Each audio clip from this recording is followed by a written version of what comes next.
Hello, everyone. Welcome back to the Bulldog Breakdown. I'm your host, as always, James Levasseur, and we have a pretty exciting episode today as we have the producer of a popular, well-known sports broadcasting network, NESN, Mr. Brian Zechello. He's a producer there, and Brian, thanks for coming out today. No, my pleasure. Excited to be here. All right, I just got some questions for you, and I'm ready to jump right in. I'm ready. Let's go. All right, so what led up to you getting into sports media? Well, it's funny you say that, and you doing this introduction. I started in this kind of room in Pembroke. I'm from Pembroke, from the South Shore. I don't like going north. Anything north of the TD Garden scares me. I'm just kidding. But I'm born and raised down here. I live in Rainham now.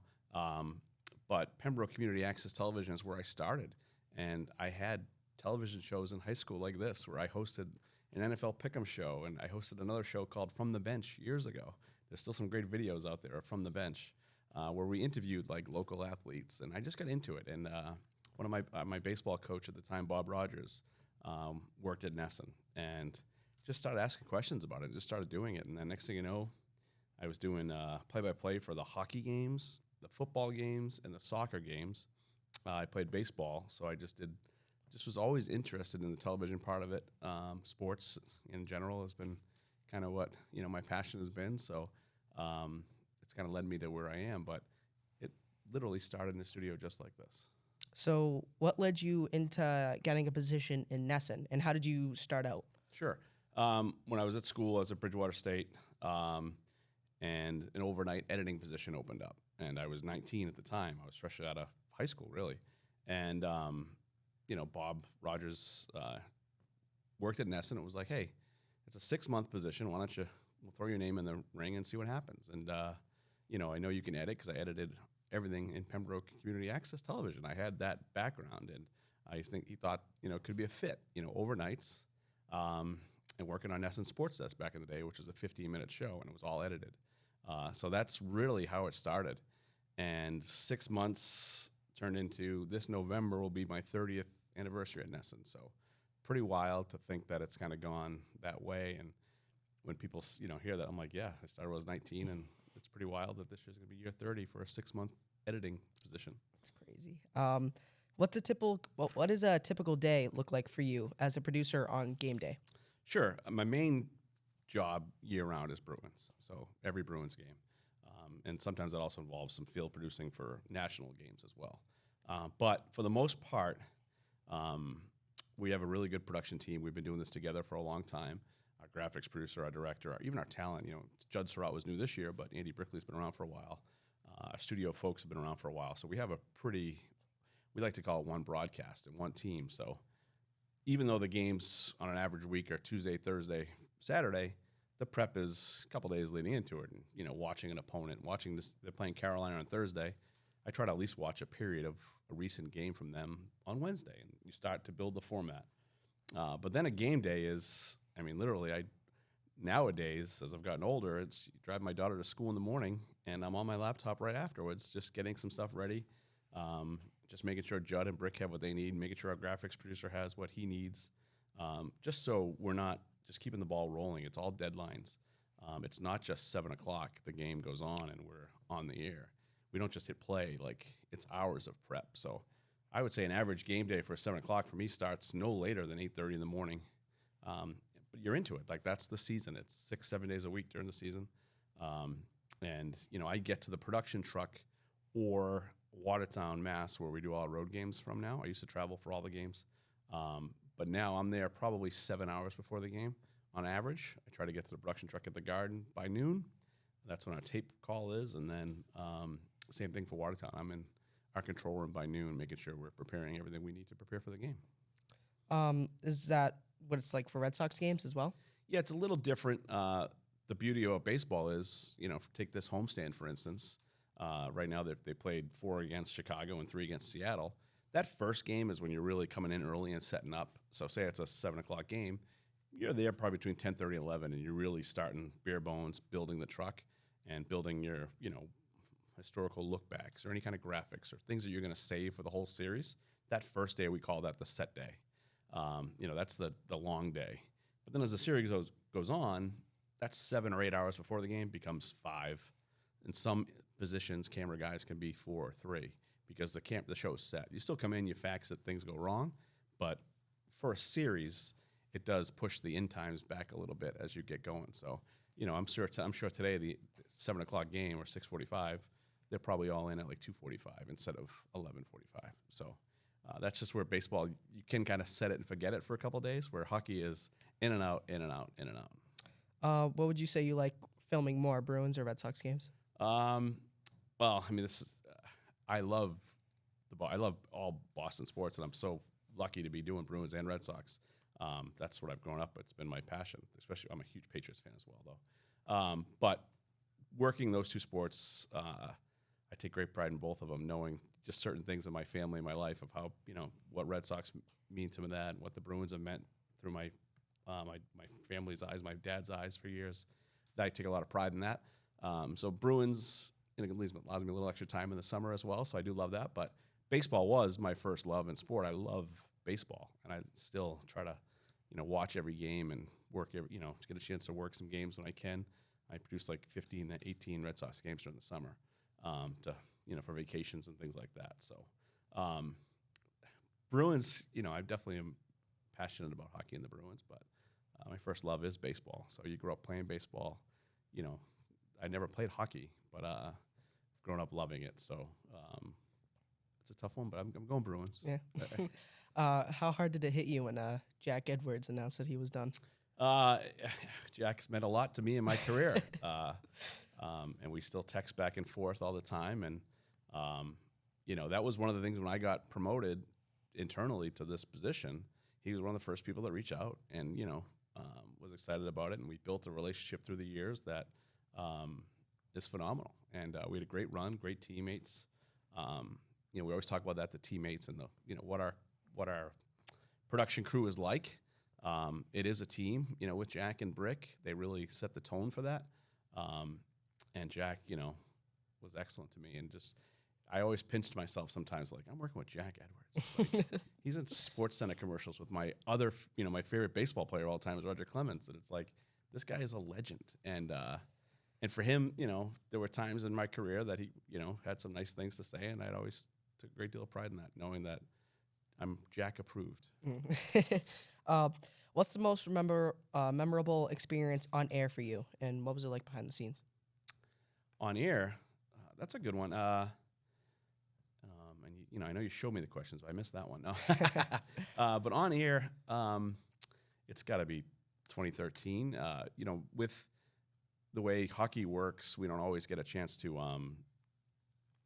In my current role with the Bruins, we don't always get a chance to produce the playoffs. We get to do the first round. So in 2013, the comeback against Toronto, down 4-1, 10 minutes ago. I'm talking to my wife during the intermission saying, like, summer's starting tomorrow. I'm mowing the lawn. I got things to do, whatever. And, waking up the next morning, it's like, no, they won. Bergeron scored. Like, holy, we go on now. So that, that one is, but I mean, I also was, I'm lucky enough, I was in the Red Sox, I was in the control room directing post-game shows, and the Red Sox won the World Series in 2004. And I'll never forget that. That was pretty wild that they won it, and I'm with a bunch of people, some of my mentors at NESN, that jumped up and were screaming, and like, all of a sudden someone in the room yelled like, "Hey, whoa, we're on the air in a minute. Like, everyone calm down." Like, it was kind of like, because we were celebrating, and that's the hard part. Like, there'll be some cheers in the production trucks at times, but a lot of times you really have to kind of like, all right, we're on the air, and kind of put that to afterwards. Down, yeah. But that's two that stand out. NESN has been a pioneer in 4K HDR sports broadcasting. Have you guys considered moving up maybe to 8K? I haven't been part of those discussions yet. I think 4K, we are the only ones, and I believe this is still true, we're the only regional sports network that produces all the home games in 4K. No other network does that. SportsNet in Canada did it for a while. They stopped doing it. It costs a lot of money. It's hard work. People, and our production crews will say 4K means four times longer. There's a lot of prep, and sometimes there's little things that you might see on air. We had an issue once during a game that it was out of our control in the truck. That, like, what is that on the air? Like, look, we're trying to figure out. You troubleshoot, could be this, and find out it was just one little card, like a microchip almost, that just died and failed. And that one little piece of equipment caused our broadcast to just go haywire. And it takes the engineers a few minutes to figure that out. And so there's just so much technology that I do think it's great that we were the first ones to be in HD. We went from SD to HD, and the 4K now is, what the app is, looks phenomenal. And when you stream it on, it looks excellent. So sometimes I catch myself we have a big monitor where I sit, and our director will cut low, and I see the low, and I'm like, wow, this looks awesome. So it is, but I do think it's right now. I think since we're the only ones that kind of produce the games in 4K, I think we're probably staying there for a while. And then the NESN app does look good. I like the at the bottom how you guys show this the statistics of the team and stuff. Yeah. But with AI on the rise, do you envision using it as a tool in the future? If so, how? Yeah, I'd be curious to see what happens in my world with remote production, doing games. I do think there's some, we're using it for some scheduling stuff and some graphics behind the scenes things that we put together. So we're starting to implement some AI stuff, but it's not. I don't know how much it's going to hit live games. I really don't. I haven't really dug into it too much. I should. I probably will. That's probably I get a little more time this offseason to dig into some of this stuff. And one of the things I am digging into is our AI, graphic system of how we're going to be rendering some of our new graphics for next year. But I think it's a scary thought sometimes of like the voices for promos and things like that, or what it could be used for. So some of our creative service department is probably a lot deeper into the AI than we are at this point. So I don't know how much in a live game you're watching a puck, go into a net or a ball go across, over this fence for a home run. I'd be curious to see what that does. What's the most challenging aspect of filming a live sports event? I think it's because it's live. You get one shot at it, and that's the thing that I love about it and the rush about it. And you get one shot at it, and you either nail it or you don't. And there's times where I'll lose sleep over a replay sequence. Be like, man, why did I do that? Or we had an instance this year where we had an error hit the air with communications with our master control, and those things happen in life, and just the way it goes. And I kind of lose sleep over that stuff. It's just out of my control at some points. But the live aspect of it, being in the truck, I take a great deal of pride knowing that like my friends and family are watching the games and knowing like, hey, Brian, is involved in that. Or, and some years ago, my father said to me, hey, did you see what they did in the Red Sox last night? I'm like, well, I was kind of, I was there. It was kind of me. But, I always say that example because that is one of the things that, when we're preparing for a game that, if there was a fight in the previous meeting or, a guy had 3 goals, I always have Pasta scoring 4 goals against Anaheim ready to go. Just certain things. My neighbor went to a game once where the Kings scored with 0.7 seconds left, and I can rattle off the date, and he goes, October 28th, 2017, and he's like, how do you know that? I'm like, well, I have it ready for every game in case it happens again. So those kind of preparations, those things that you do, go into the game that, anytime I would roll something like that in the past, Jack would, go nuts because it's not something we ever talked about, but they were just moments that would happen that we were ready for, prepared for, and those are the fun parts of the game. But the live is you get one shot at it. You mistake, it's just there. Yeah. Who's your favorite Bruins or Red Sox player? Well, current or history, because I can go either way. Doesn't matter. All time. It's hard. That's all time. And it is wild for me to through the years. I had a poster of Jim Rice growing up in my room, and now he's a colleague at NESN and calls me Z. And Roger Clemens was my favorite pitcher of all time, and loved Roger Clemens, and I always wanted to be Roger Clemens and pitch like him. So those two, I never really met Roger, so I stay away from. I don't have any experience of that, but I always think it's pretty weird that Jim Rice, calls me Z, and he was my favorite player growing up. And on the Bruins side, Cam Neely was that for me, and same thing, like getting a chance to even see him a couple hours ago, and he worked at NESN as a studio analyst, and working with your idols, it's pretty wild. And Patrice Bergeron couldn't be more of a nicer man and human being, so he's always up there with me, and Tuukka Rask, and those are some of my favorite Bruins that through the years have stick out to me. Were you called Z when Zdeno Chara, Big Z, was on the team? I was. How'd that go? I was. There was some there were some different nicknames. He was Tall Z, and other people called me a different Z, but I'm not, so we had some fun with that. There were some times on the plane where Andy Brickley and Bob Beers were, referencing something and they said Z, and he'd be like, "What?" He goes, "No, I mean that Z," So it's it definitely happened a few times. So yeah, it was, in Z, we call each other, Z. So it's interesting. What were your thoughts on the Bruins season? Disappointing. I don't like as much as I'm happy to be here on April 23rd with you and talk to you about this season. I was hoping to be in a playoff situation right now, and I mentioned earlier we used to travel full production crews, and then COVID hit, and now we've designed television networks learned how to do road games from Watertown, from different cities, really. So we travel our director and talent, but graphics producer stay home. So, but we would travel in the playoffs, and we've gone to Florida the last few years, and so I was kind of hoping for that couple of weeks on the road just to be with the team and watch some playoff hockey. But disappointing is the word, and I think they'll be back. What about the Red Sox? What are your thoughts on how they're playing right now? I'm concerned about a couple positions. I think they will hit. They have to hit, right? That's the hope. But I didn't know anything about Garrett Crochet, and I've actually worked one Red Sox game this year because the Bruins are off, and it was the near no-hitter against Chicago. And I was telling one of our Red Sox producers, I'm like, at some point this kid's going to throw a no-hitter this year. And I said, what are we doing? Are we prepared to? There's certain things when you're in the production truck of what happens. Like, say you're going into the ninth inning, do you skip the commercial break just to stay live to show the moment to build it up? And we literally had that discussion probably 3 or 4 days before I was working that Red Sox game. And I was getting texts saying, holy crap, he's got a no-hitter through 6. I'm like, yeah, it's happening.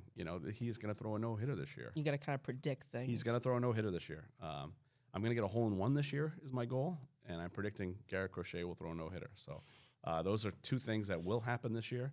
But they're going to hit, and I think the pitching staff's going to be pretty good. And I have a joke with our graphics producer for the Bruins that I always say they're going to win 105 games. They might fall a little short, but I'm a big Red Sox fan, so they're going to be fine. Obviously, now you're saying with away games for Bruins games, you're more local now filming. What was it like before when you had to travel filming an away game? Yeah, the beauty about what's happened in the industry, especially at NESN, is we built a control room that's like being in a production truck. It really is. The monitor wall is great. The communication, there's certain things that change, and I had to work through some things. And when I'm in a home truck, I get Judd and Brick in my ear instantly, no delay. But now that I'm in the control room in Watertown and they're in Ottawa, it's just it's a half-second delay. So I have to get rid of that and just get used to doing the game that way, because then the voice bouncing was just tough for me to focus on replays and things. Being on site, going to a morning skate, doing all that kind of prep, I do miss that. You're with the team. You can see a player on a road game, get to know them a little bit so you get the coverage. If I see someone interacting with somebody off camera, I'll never forget, this was years ago, but watching Sidney Crosby walk up to Patrice Bergeron while Bergeron was riding a bike and just watching their conversation, I knew they were teammates in Team Canada's, but I didn't realize how close they were. And you see that in person when you're there. It caused me to kind of do a little more research on it and say, how close are they? And what even our sideline report at the time, like, let's do a hit on this. We couldn't show it because we don't really shoot that kind of stuff behind the scenes, but we could do a story about it and tell like what we observed. So that stuff I miss, the stuff that you see with your own eyes when you're traveling and you're with the team, you're on the plane, you're in the hotels. So that part I do miss, but having young kids at the time, even I traveled, now that they're a little older, I do enjoy going to volleyball games now and dance, recitals and things like that I might have missed in the past. So birthdays, so I've missed birthdays. So it's nice to be home and not be getting in at 3 a.m. from a road trip. What was your favorite away stadium to film at? It's a tough. Toronto is phenomenal. And when I say that, it's more than like just the rink or the building, but it's the crews and how much they know hockey.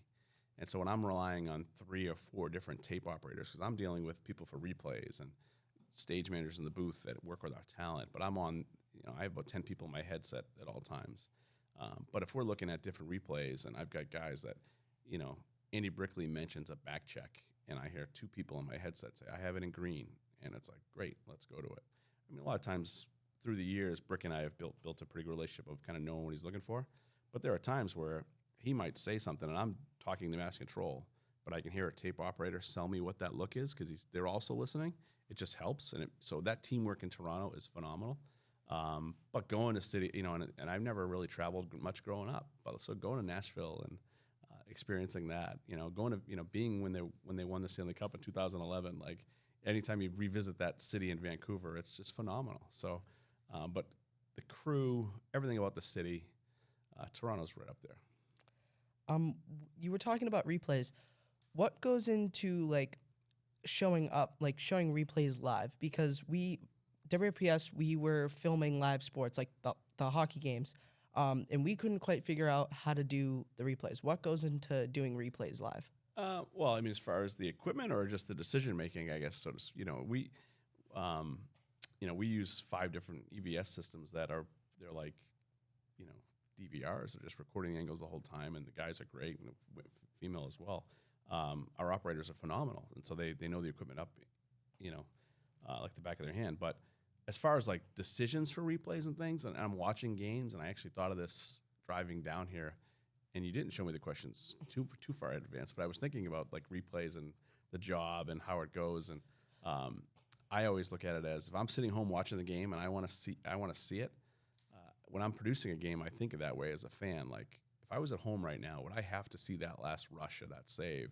And a lot of time it is driven by the analyst as well. If Andy Brickley's like, they've been awful on breakouts 3 games in a row, like, let's keep an eye on that today. And it's like, all right, perfect. So we'll start working on, breakouts. Hey, that was a good one. That was a bad one. Let's put those 2 together. That kind of stuff. But a lot of times my decision making is, it's not just the goal. It's how do they get to the goal? What was that first or second pass?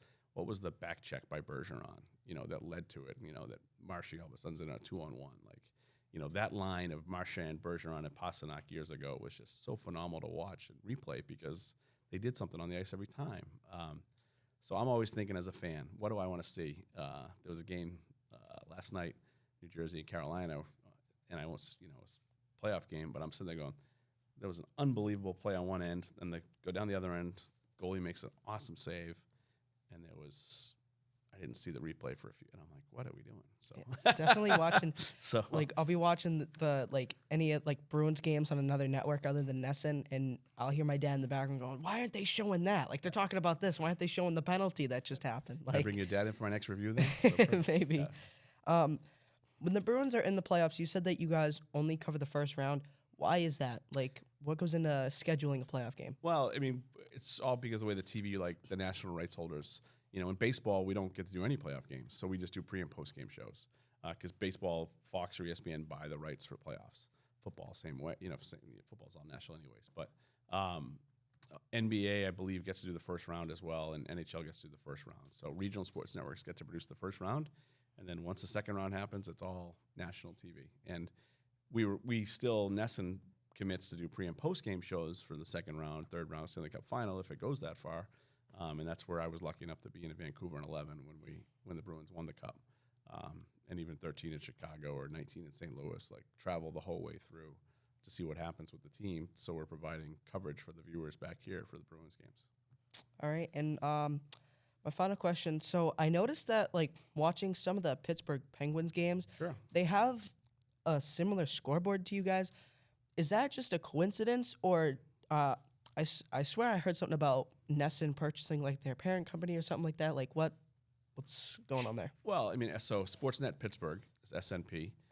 So you're spot on. Just pretty good, observation by you to see that, because Fenway Sports Group. So the Red Sox and Bruins own NESN. So it's and that's the structure for NESN, Fenway Sports Group. And Fenway Sports Group bought the Pittsburgh Penguins. So when that happened, they wanted to start their own television station. I think it was AT&T Sportsnet in Pittsburgh before. They were getting out of the business as far as local sports.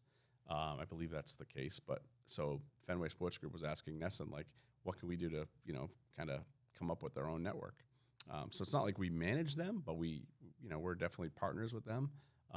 It's all our same graphics. They use a lot of the same creative services team is, builds both.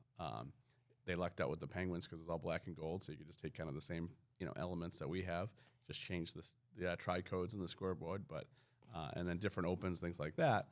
So because of the Fenway Sports Group umbrella, SNP is in NESN's, portfolio. So we won't see any Pittsburgh games on the NESN 360 app anytime soon. I don't think. I think there's some MLB I think there's some legal issues that they can't do that, but I'm sure there's something. Makes sense. Well, but I will say this, like the bean pot, which is a great, Boston sports tradition. The PWHL, I think there's maybe some Hockey East championships as well, all aired in Pittsburgh, which was kind of cool because it's, on a Monday night in February, the Penguins aren't playing. Let's put the bean pot on in Pittsburgh as well. So, and we've heard a lot of the BU alum, a lot of the alum that were in Pittsburgh loved it. That hey, the bean pot got that exposure. It wasn't just NESN. So, it is a pretty cool relationship, and see what happens in the future. Do you guys cover the PWHL games? We air them. We don't produce them, but we have a partnership with them with a lot of our social media and content creation that we do with the PWHL and Boston Fleet. But we don't produce the games. The league kind of produces their own broadcast right now. But they are on NESN, so I think they're back this weekend. All right. Well, that's all the questions I have for you. Thank you, Brian, for coming out. I really appreciate it. It was definitely a fun episode, learning about NESN and learning what goes into live broadcasting. So thank you for coming out. Anytime. Glad to do it. And thank you for watching this episode of the Bulldog Breakdown. Make sure to follow, like, and subscribe, and I'll see you on the next one.